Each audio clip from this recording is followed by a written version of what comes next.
Hey guys, thanks for coming back to On the Go Crypto.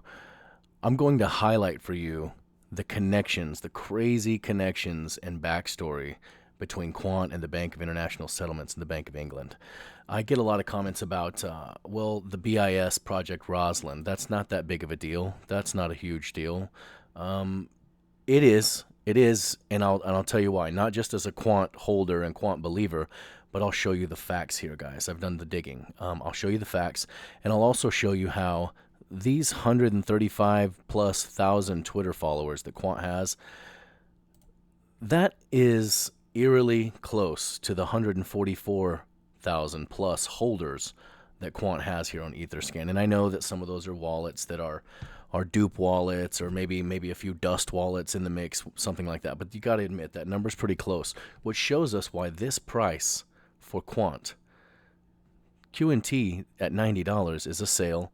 And I know everybody says that about their favorite crypto when it's a little bit down, but it really is, guys. I mean, we all know this is the 1 year chart. You know, when we had the run up back in October last year. Aside from that, we've been riding the majority of the last year around the $100 mark. I mean, obviously, we're down here from that drop that happened to everybody back in on the 10th of September. But stay faithful, because this price does not matter. If this low number of holders and followers on Twitter, that's low for a crypto like Quant. You know, Chainlink's got 1 million followers on Twitter. They've got also almost 1 million holders between all the chains. But they've also been out for several more years, right? Or, well, not out for several more years, but making moves. You know, Quant's been below the surface for the majority of the time. And why is it important?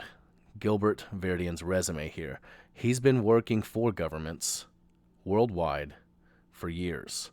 Now, the connections to the Bank of England, these world governments, and the Bank for International Settlements, it's sort of a common sense thing here, right? But he is currently still working for the British government, still working for the U.S. government, and has worked for the Australian government. Still currently working for the European Commission, the EU Blockchain Observatory, still there. Now, people sometimes don't understand what the Bank for International Settlements really is and how much clout and power that industry really has. Is just very basic, easy things to find for yourselves. If you guys want to check it out yourself, you can.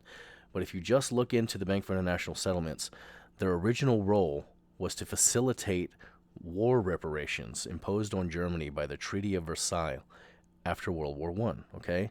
That was the original purpose. The bank was created for that purpose. And it was created by Owen Young, J.P. Morgan, Thomas Lamont, Parker Gilbert, Jackson Reynolds, and some others. But these are basically British and American banking tycoons and lawyers and diplomats created the Bank for International Settlements. Now, after that necessary reparations purpose was fulfilled, they moved on to statutory and regulation implementation and things like that. World War II comes around. It says here, at the outbreak of World War II in September 1939, the BIS Board of Directors, on which the main European central banks were represented, decided that the bank should remain open, but that for the duration of the hostilities, no meetings of the boards of directors were to take place, and that the bank should maintain a neutral stance in the conduct of its business. However, as the war dragged on, evidence mounted that the BIS conducted operations that were helpful to the Germans.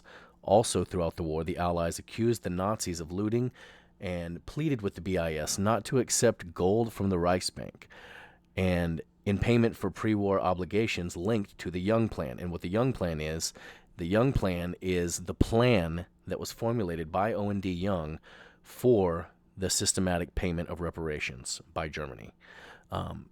So they were basically using looted gold from their victims, predominantly Jewish, to pay back their reparations. It was just insane that it was allowed to go on. But this was to no avail.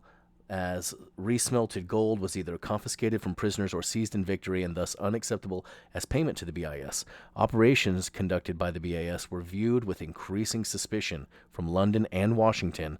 The fact that top-level German industrialists and advisors sat on the BIS board seemed to provide ample evidence of how the BIS might be used by Hitler throughout the war with the help of American, British, and French banks.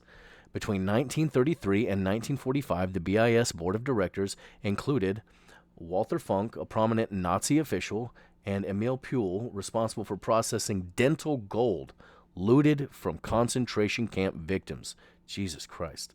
As well as Hermann Schmitz, the director of IG Farben, and Baron von Schroeder, the owner of the J.H. Stein Bank, all of whom were later convicted of war crimes or crimes against humanity.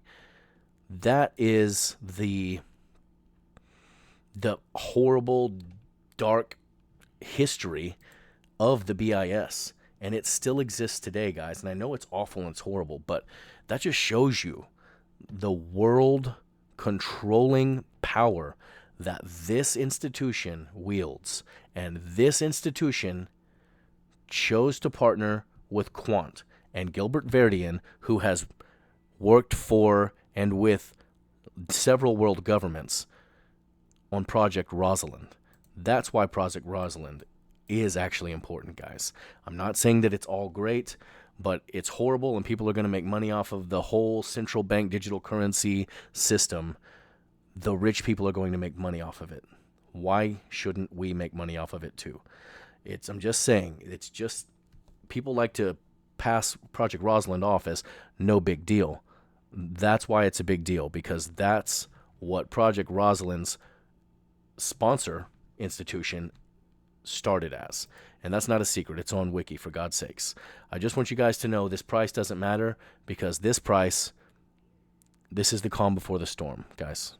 Stay faithful. Know what you hold. It doesn't matter if you like Chainlink. It doesn't matter if you like Quant. It doesn't matter if you're an hbar fanatic. It doesn't matter. Stay calm.